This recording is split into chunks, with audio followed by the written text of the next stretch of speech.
Hola, buenas tardes. Bienvenidos a este encuentro con Elena Martín Gimeno, directora, guionista, actriz y protagonista de uno de los focos de esta edición del festival, que se suma, digamos, a esta tradición que ya hemos instaurado en las últimas ediciones con nombres como Elena López Riera, Leonor Teles o Amalia Ullman, de dedicar focos que dan contexto y celebran no solo trayectorias, digamos, ya dilatadas, sino también trayectorias jóvenes que se siguen escribiendo en presente y que creemos merecen toda nuestra atención. En el caso de Elena Martín Gimeno, en el festival podremos ver su ópera prima, Julia East, y también Criatura, su segundo largometraje, que consideramos una de las películas más estimulantes del cine estatal de este año y que queríamos contar también en la programación. Y así también poder conversar un poco con ella sobre ella y sobre también su trayectoria.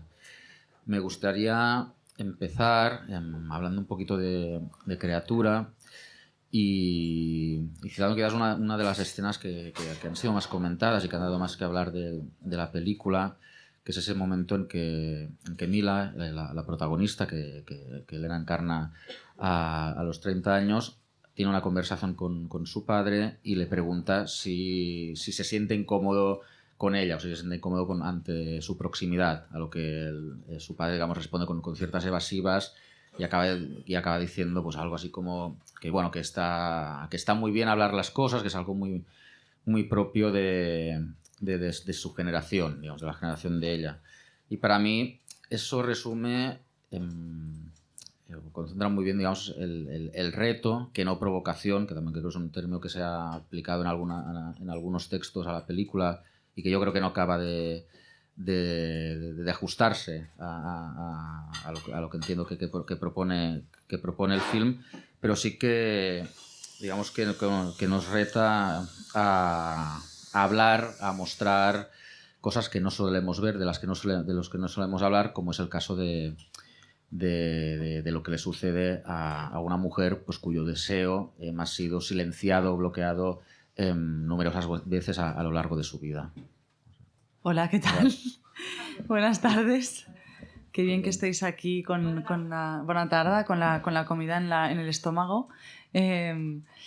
Pues sí, bueno, esto es un temazo, el tema de la provocación y cómo se ha leído la película a mí me genera... O sea, me parece muy interesante, a días me parece triste, a días me da subidón, pero es interesante la lectura que se ha hecho de la película en ciertas ocasiones, ¿no? Que se ha recalcado mucho que es una película incómoda o en algunas ocasiones incluso se ha hablado de provocación. Y es curioso porque realmente el motor de la... O sea, aparte de que había como el ojo puesto siempre mucho en que queríamos humanizar a todos los personajes, queríamos atrevernos a entrar en lugares que no tienen respuestas concretas. Queríamos también atrevernos a ser sinceras y honestas y buscar realmente la respuesta más honesta. Pero siempre desde como, no sé, como desde un humanismo y desde bueno, huyendo de justamente del morbo. Entonces, bueno, creo que también cuenta mucho sobre en qué momento estamos, sobre qué cosas se han hablado, cuáles no. Cuenta mucho sobre que sí existe un tabú y creo que cuenta más de dónde estamos socialmente que de lo rupturista que sea la peli. Por más que a mí me encantaría ser una punk y hacer algo súper loco, pero creo que no es tanto eso, sino en qué momento nos encontramos y cómo recibimos todavía estas propuestas. ¿Y estás de acuerdo cuando se habla de tu cine como algo generacional o algo que representa muy bien pues, experiencias o pensamientos o ideas digamos, de una cierta generación en concreto?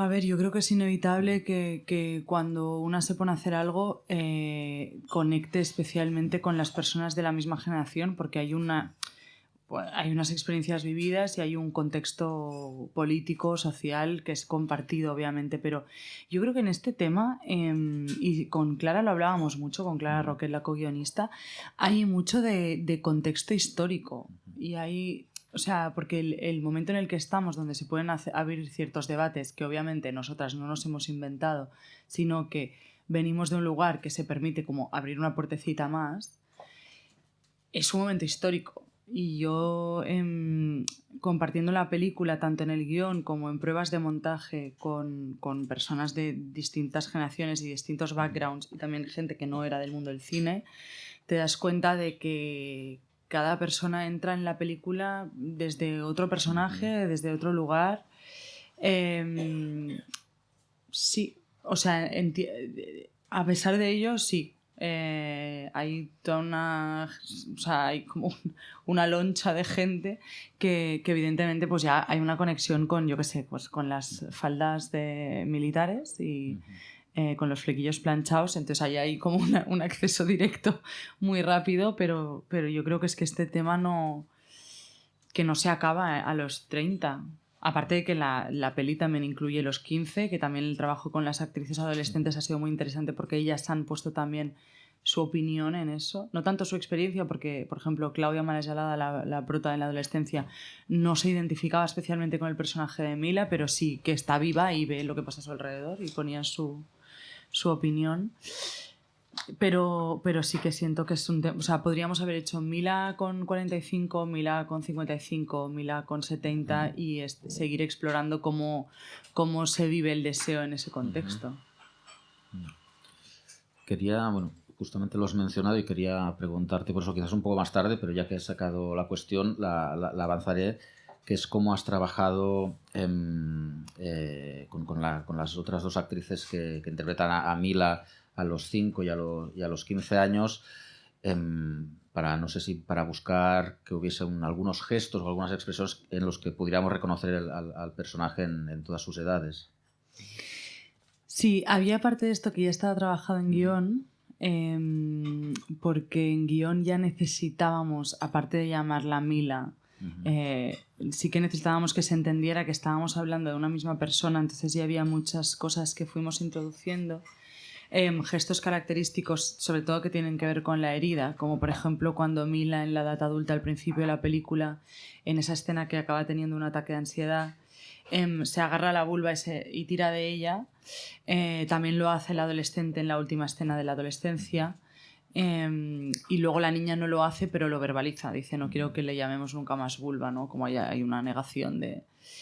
Y estas cosas ya estaban por guión y hay otras cosas que trabajamos desde la dirección de actores y desde la interpretación. Por ejemplo, claro, la niña es otro mundo, la niña va por libre, pero Claudia, la adolescente, ella sí que venía a ver algunos ensayos míos y luego vino algunos días de rodaje a estar en combo y a mirar. Para ella como entender, primero para entender cómo funcionaba, porque era la primera peli que hacía, y luego para poder copiar este tipo de cosas. Claro, como yo la veía siempre, porque siempre estaba con ella, pero pasaron cosas muy mágicas con Claudia, que íbamos vestidas al rodaje siempre iguales, que hay fotos mías de adolescencia que realmente son muy confusas y no sabes si es Claudia. O sea, hay ahí una cosa en común, pero sí hubo mucho trabajo de escucha, sobre todo. Y sí que, por ejemplo, Carla Linares y Clara Segura también se fueron a ver la una a la otra al rodaje y hablaron ciertas cosas. Marc Artaña y Alex Brendemul también. Y también Oriol Pla y Alex Brendemul, novio y padre, también hicieron algún ejercicio de mimesis. En alguna entrevista previa te he escuchado comentar que quizás Criatura, o al menos el personaje de Mila, quizás tenga más que con Julia East, quizás tenga más que ver con Sugda Sindria, el cortometraje del magnífico cortometraje de Irene Moray que protagonizaste hace unos años, y creo que eso es algo bastante singular de tu figura, de tu trayectoria, esta continuidad entre tu faceta como actriz y tu faceta como guionista y como directora. Y no sé, tendría curiosidad para que nos hablases un poquito sobre esto. Bueno, es que es inevitable. O sea, supongo que si estuviera trabajando en otras cosas también influirían. O sea, para mí Sugda Sindria como actriz fue un trabajo muy revelador por varias cosas, por la temática que tocaba, por cómo tocaba la temática, ¿no? Cómo Irene enfocaba el guión, cogiendo un tema como es el abuso sexual y enfocándolo desde la sanación, que al final resultaba muy novedoso y es como, ¿no? Como mover un poco el punto de vista para contar algo diferente. Y luego también la forma de dirigir de Irene, ¿no? que nos guiaba a través de meditaciones. Y entonces, claro, yo que estaba ya escribiendo Criatura, para mí fue muy revelador porque, claro, yo me tuve que poner en un personaje que estaba conflictuado con su cuerpo y con su deseo. Con lo cual hay muchas cosas de ahí que obviamente pues me llevé.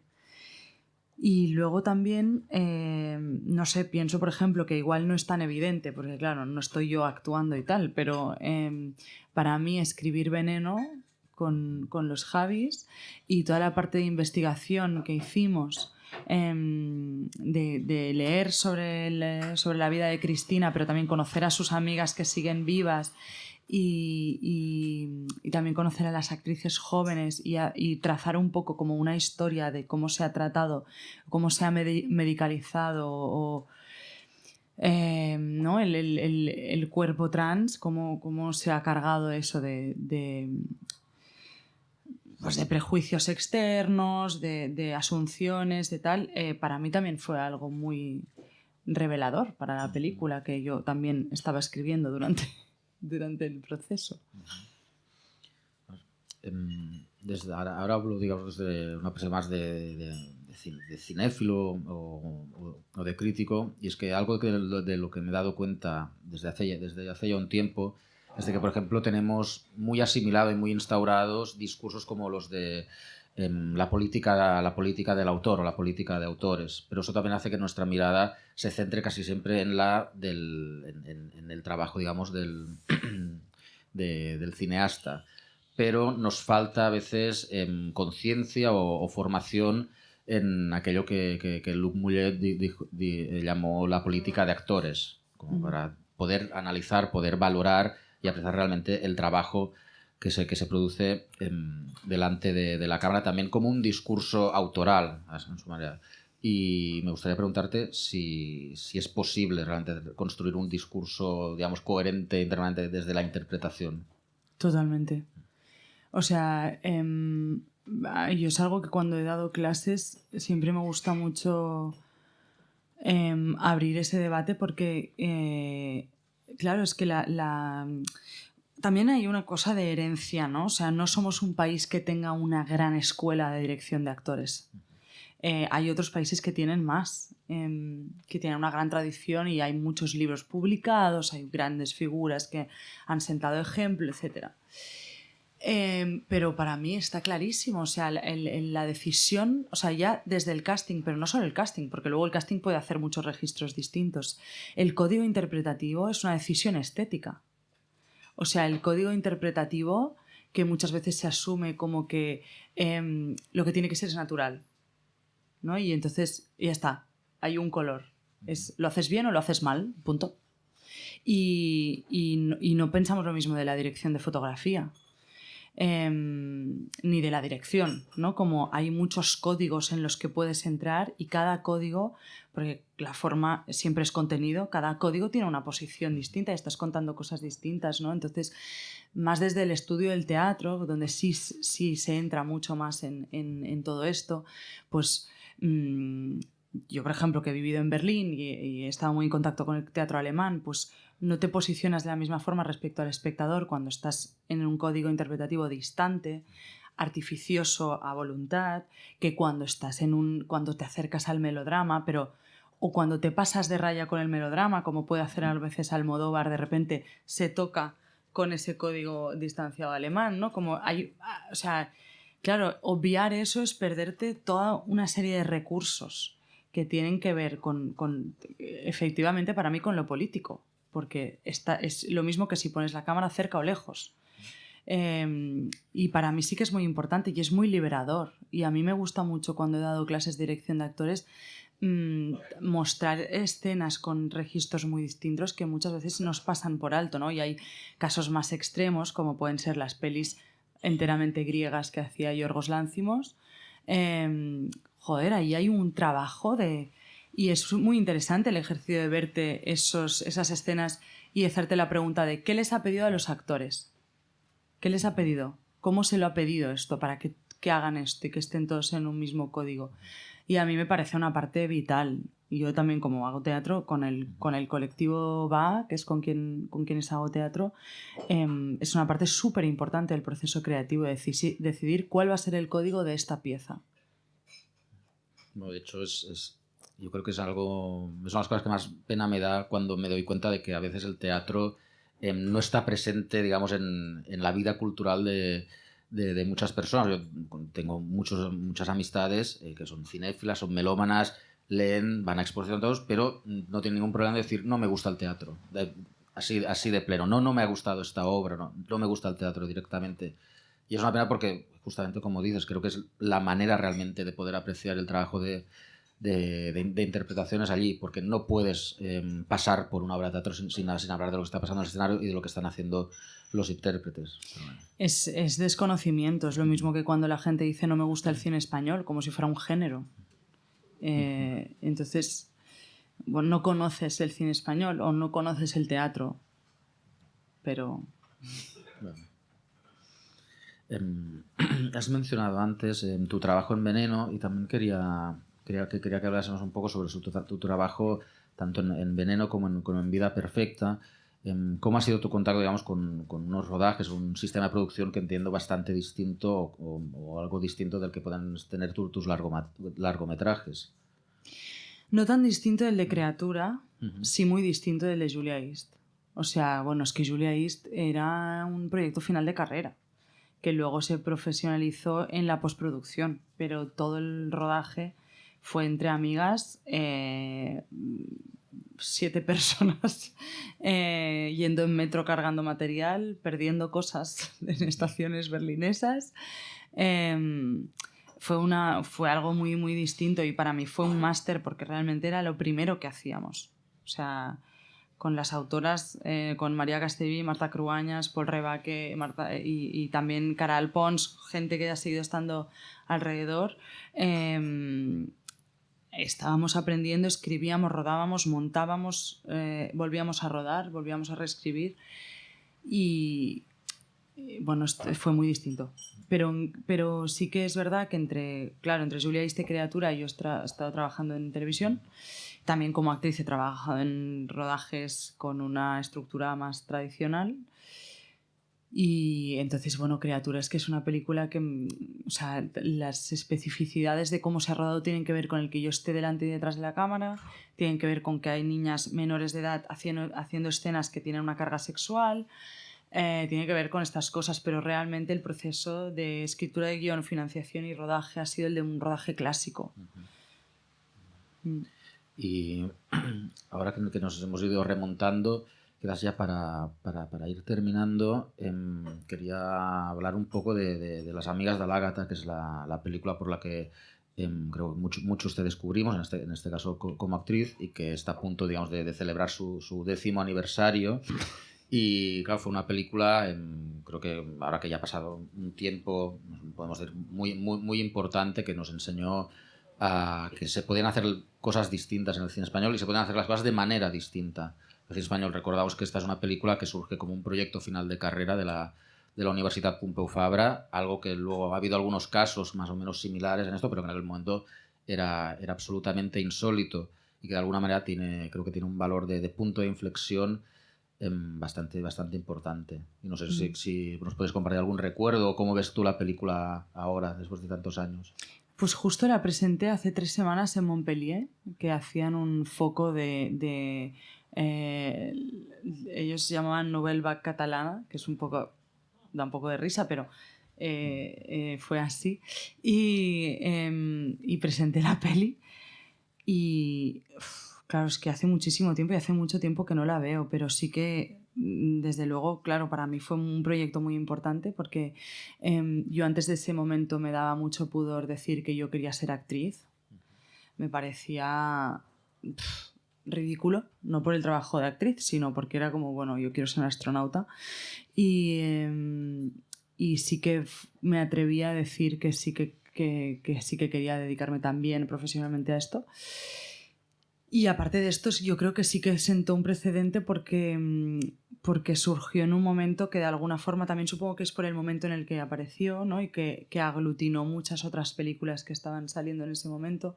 También coincidió con que se empezaba a hablar de las directoras en España, y para mí también es un ejercicio como del cambio de paradigma de lo jerárquico en el cine. Esta peli es mucho más radical que, de hecho, que las que hemos hecho después, también más radical que las que he hecho yo, en realidad, ¿no?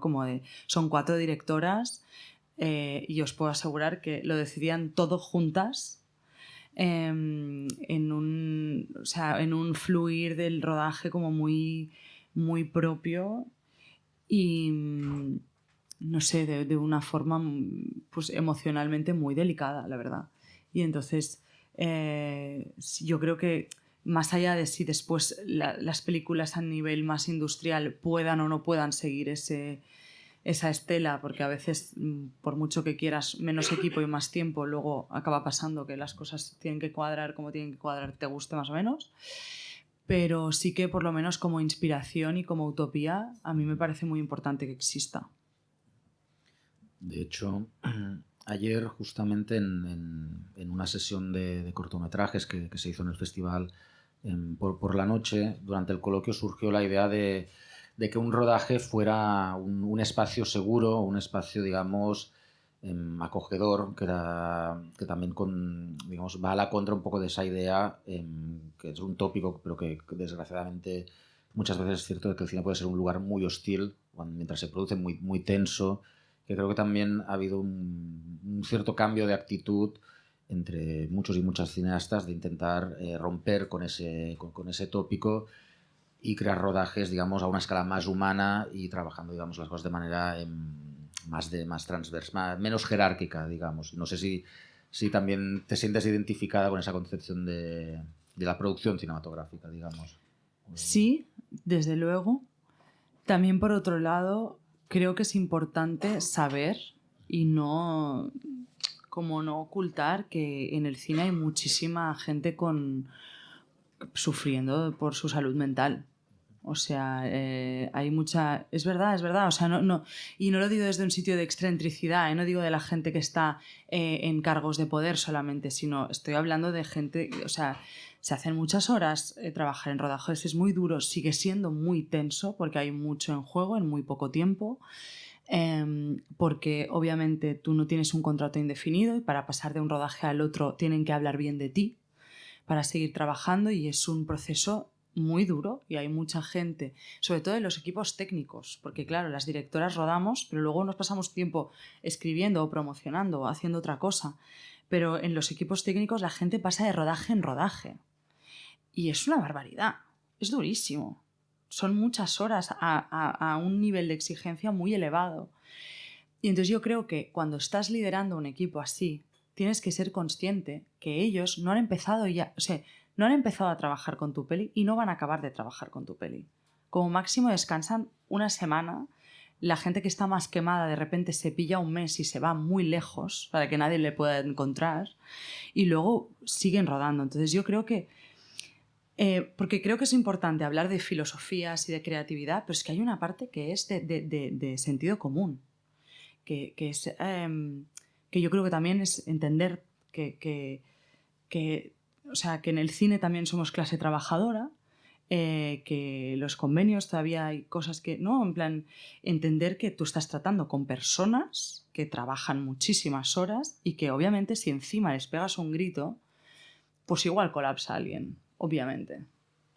Y tú quieres que vuelvan a trabajar al día siguiente y que hagan 12 horas otra vez, con lo cual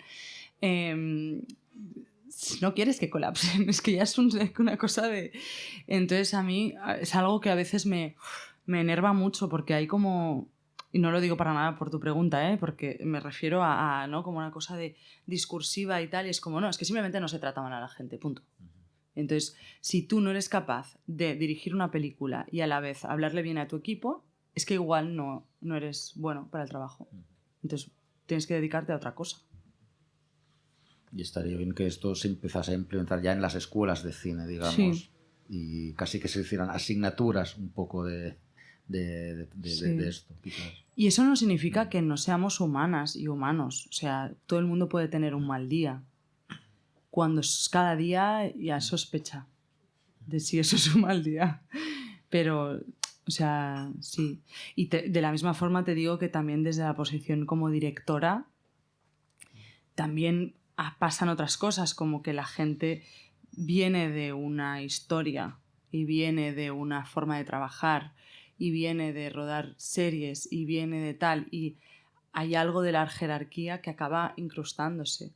Y también necesitas unos días o semanas de rodaje para desactivar las dinámicas de equipo. Yo también me he encontrado con que de repente digo, vale, esto voy a pensármelo un momento, y hay 5 personas dándome una solución. Es como, no, estoy bien, solo me voy a pensar un momentito. Pero luego al cabo de unos días todo esto el ambiente se relaja. O sea, tú también notas que la gente llega a un rodaje con una tensión que dices, joder, es que es normal. Pero sí, hay trabajo que hacer aquí. También desmitificar un poco, eso es un trabajo. Pues con esta reflexión creo que tenemos que cerrar ya la conversación. Muchas gracias, Elena, por acompañarnos y por estar aquí en el festival con nosotros.